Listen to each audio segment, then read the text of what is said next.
Welcome to the Global War Watch Network.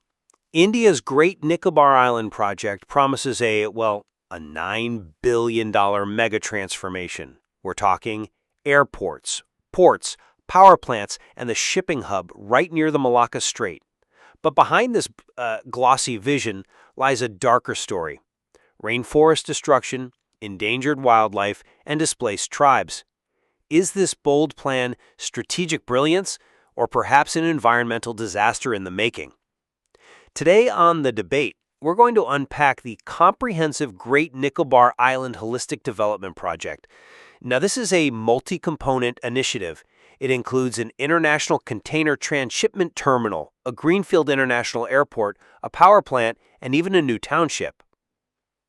The core question we'll explore is whether this ambitious $9 billion project, which is envisioned to transform Great Nicobar into a regional shipping hub, truly represents a critical strategic and economic imperative for India, as its proponents argue. Or alternatively, if its profound environmental, social, and, frankly, logistical challenges render it a potentially disastrous undertaking. Exactly.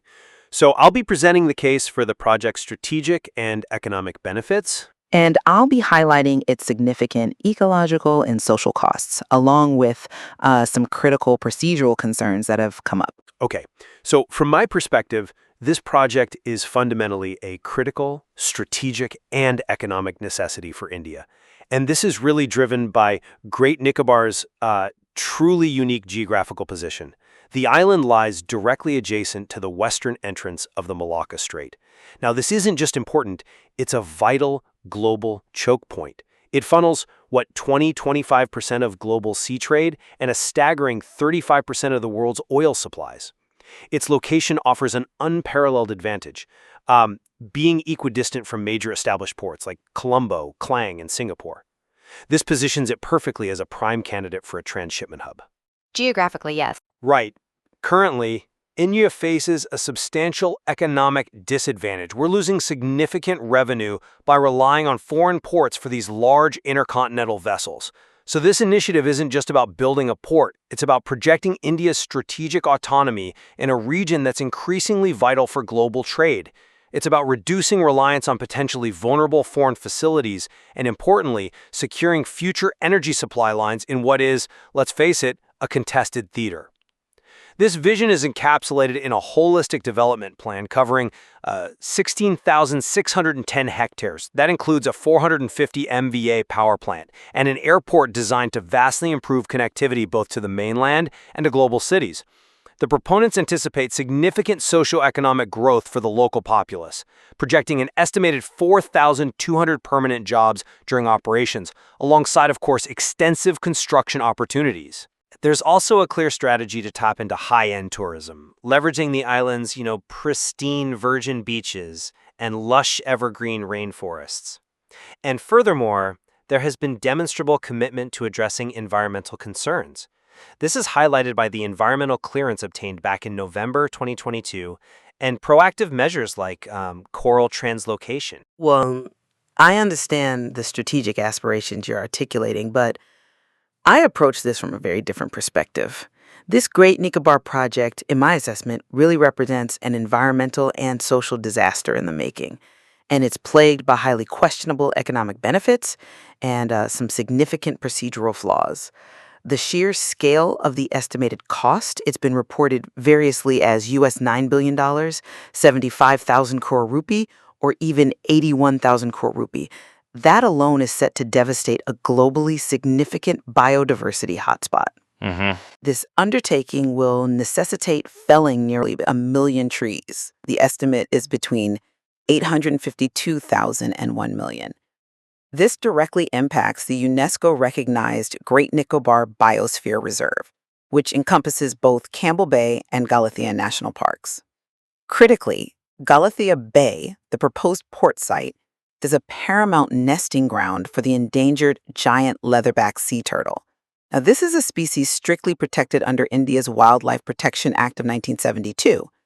The social impact on indigenous communities, particularly the Shompen, a particularly vulnerable tribal group with only about 250 individuals left, And the Nicobarese, well, it's dire. This project threatens not just displacement and cultural erosion, but it introduces severe disease risks due to a projected population increase from about 8,000 currently to an astounding 350,000 over just 30 years. That is a significant increase. It's enormous, and from an economic standpoint, its viability is highly suspect. You have to consider the island's extreme remoteness, over 1,600 kilometers from the mainland. That will inevitably lead to prohibitive construction costs. It also faces intense competition from efficient, established transshipment hubs like Singapore and Colombo. Furthermore, the island's location, it's in seismic zone 5. That makes it inherently vulnerable to catastrophic natural disasters, earthquakes, tsunamis, cyclones. It makes this whole thing a truly precarious investment. You raise valid points about the ecological concerns, and I certainly acknowledge the sensitivity of this region. However, we must weigh these against the undeniable strategic value this project offers. In a geopolitical landscape where maritime influence is absolutely paramount, this initiative ensures India's maritime security and its economic presence in a critical Indo-Pacific choke point. To maintain geopolitical balance and secure vital trade routes, especially near the Malacca Strait, a comprehensive development plan, including a large airport and a deep water port, it isn't just an option, it's really an essential requirement. Lighter, less disruptive approaches, as some might suggest, well, they simply cannot fully achieve the objective of establishing the deep water berths necessary to capture a significant share of global trade and avoid that continued revenue loss to other nations. India needs this facility to assert its influence, protect its economic interests, and secure its future in a highly dynamic region. We're talking about national security and economic sovereignty here. I do recognize the strategic imperative you outline, and India's need for a robust maritime presence is clear. However, I must press you on the irreversible ecological damage that this specific strategic gain would entail. You emphasize strategic presence, but even seasoned defense experts, people like Admiral Arun Prakash, have suggested that India's existing military presence on the islands isn't inadequate, and crucially could be reinforced without devastating the island's unique ecology. My concern is that the environmental cost here is immense and, critically, irreversible.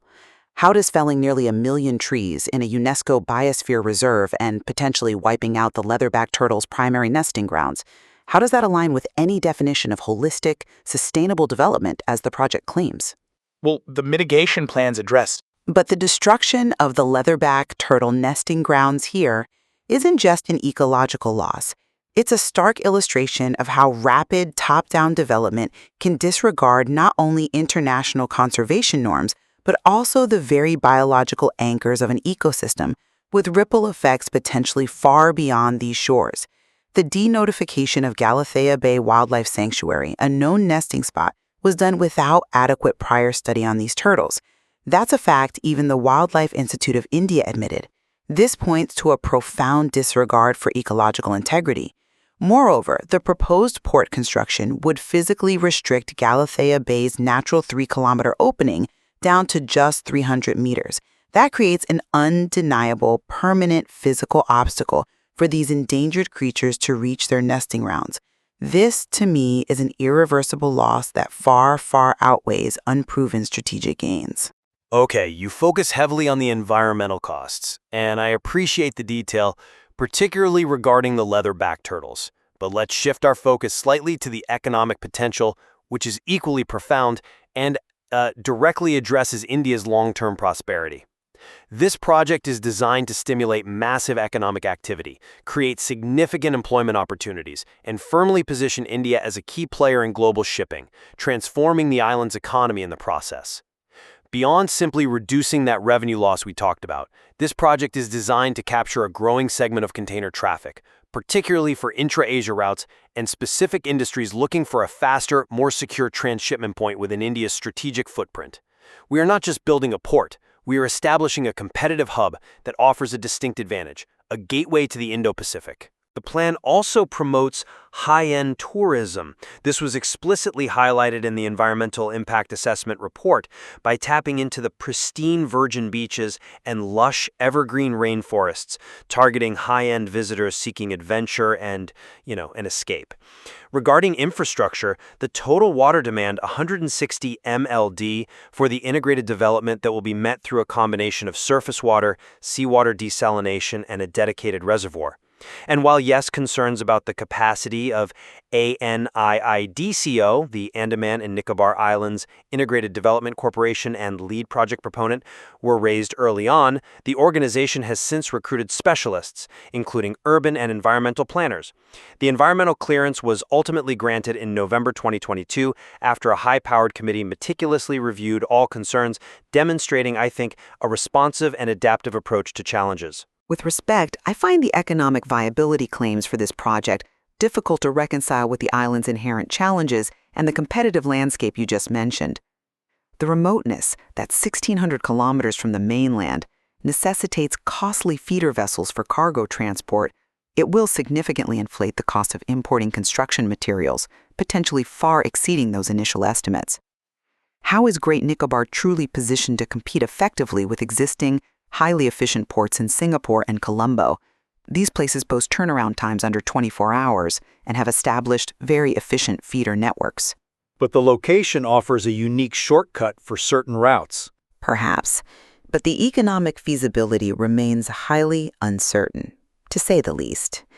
Even the viability of some ports on India's mainland has been questioned, let alone one on an ecologically sensitive, remote island like this. Furthermore, the approval process itself, it's been plagued with significant procedural lapses. ANIDCO, as you mentioned, had limited experience, and concerning conflicts of interest have been flagged. For instance, ANIDCO's managing director also served as the environment secretary of the islands at the time. This effectively allowed the corporation to certify its own project. The initial mapping by the National Center for Sustainable Coastal Management under the Ministry of Environment, Forest, and Climate Change even identified parts of the project area as CRZ-1A. That's the most ecologically sensitive coastal regulation zone where development is strictly prohibited. Yet, a later assessment inexplicably changed this to CRZ-B, a category where specific development, including ports, might be permitted based on a ground-truthing exercise whose rationale, it lacks public disclosure. This combines with the alarming reliance on single-season baseline environmental data for the EIA raises serious questions about the integrity of the project's financial and environmental assessments. I appreciate your focus on procedural integrity, but let's look at the human element. The project aims to stimulate genuine socio-economic growth for the local populace, and that encompasses both the Nicobarese and the isolated Shompen. The intent behind the housing, the education, and even the proposed geofencing isn't displacement, it's framed as a carefully managed integration.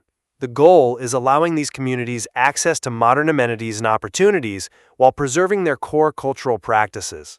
This transition, while undoubtedly challenging, is seen by proponents as crucial for their long-term well-being and security, moving them into a new era of progress after, perhaps, years of perceived neglect. We are talking about a significant investment here, 275 crore rupees planned just for housing and education alone. The project proponents acknowledge the presence of indigenous tribes and believe this initiative will bring them much-needed development, not undermine their existence. The geofencing you critique is presented, in fact, as an attempt to protect the isolated Shompen from construction interactions, a measure of cultural preservation alongside development. Well, while the stated intent of development for indigenous communities might sound benevolent on paper, the reality on the ground is frankly quite alarming and deeply flawed. There has been a notable absence of systematic mapping of tribal lands. That's a fundamental oversight for any project claiming to benefit indigenous populations. The social impact assessment was narrowly limited just to the airport component and was notably silent on the project's broader impacts on tribal communities. The Nicobarese, many of whom were already displaced by the devastating 2004 tsunami, now face the profound threat of a second displacement, coupled with a severe erosion of their cultural practices and traditional livelihoods, like their plantation-based economy. The local administration has, disturbingly, routinely denied their demands to be relocated back to their original villages. But isn't some relocation necessary for this scale of development? Necessary at the cost of cultural survival. And as for the Shompen, the proposed geofencing is viewed as brutish by social ecologists. It's seen as a blatant violation of their rights, and it carries extreme risks of disease transmission that could lead to their extinction, something tragically warned about by genocide experts. Imagine the sheer scale we discussed. A projected population increase from 8,000 to 350,000 over 30 years. This influx alone is an existential threat to isolated groups who lack immunity to common diseases. It's also important to note that the Tribal Council even withdrew its initial no objection certificates. They stated it was obtained under false pretenses, specifically about their lands not being taken. This, my colleague, is not development for them. It is an imposition with potentially catastrophic consequences for their very survival and cultural identity.